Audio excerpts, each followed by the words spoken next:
بسم الله الرحمن الرحيم. أعزائي الطلبة والطالبات، معانا مسألة هنحلها.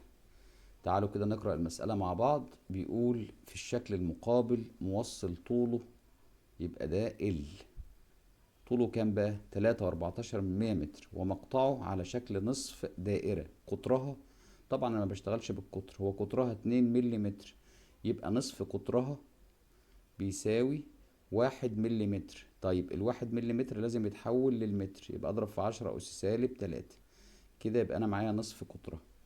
ويمر به تيار كهربي، فاذا علمت ان المقاومة النوعية اللي هي اسمها رو اي بالرقم ايه ده بقى؟ 10 أس سالب 6 اوم لكل متر، فان مقاومته ار تساوي، انا عاوز المقاومة، مديني علما بان الباي ب3.14.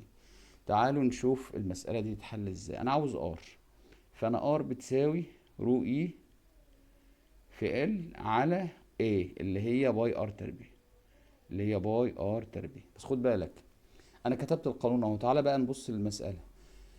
هو هنا هل دي كل دايرة ولا نص دايرة؟ يعني هنا لو انا عاوز اكملها دايرة كاملة هتبقى بالشكل ده، ومن هنا برضو هتبقى بالشكل ده، تمام، وكانت تكمل بقى دايرة كده، تبقى دايرة من هنا.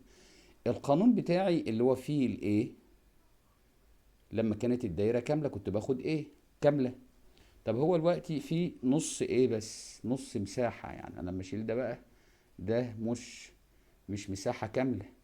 الجزء ده اللي هو ده نص ايه، نص مساحة، وبالتالي هنا المساحة لازم تتضرب في نص. نمسح بقى الكلام ده عشان ايه نظبطه لك، يعني كده يبقى نص، تمام. وبالتالي كده خلصت المسألة، والفكرة كانت في نص المساحة. يبقى الرو اي عندك ب10 أس سالب 6 في الطول ب3.14 على النص منساهوش، والباي ب3.14 في نصف القطر تربيع اللي هي 10 أس سالب 3 تربيع.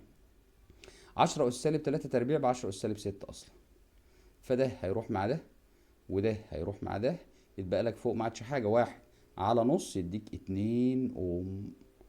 يبقى كده الار طلعت ب2 اوم، يبقى الاختيار رقم د. والسلام عليكم ورحمة الله وبركاته.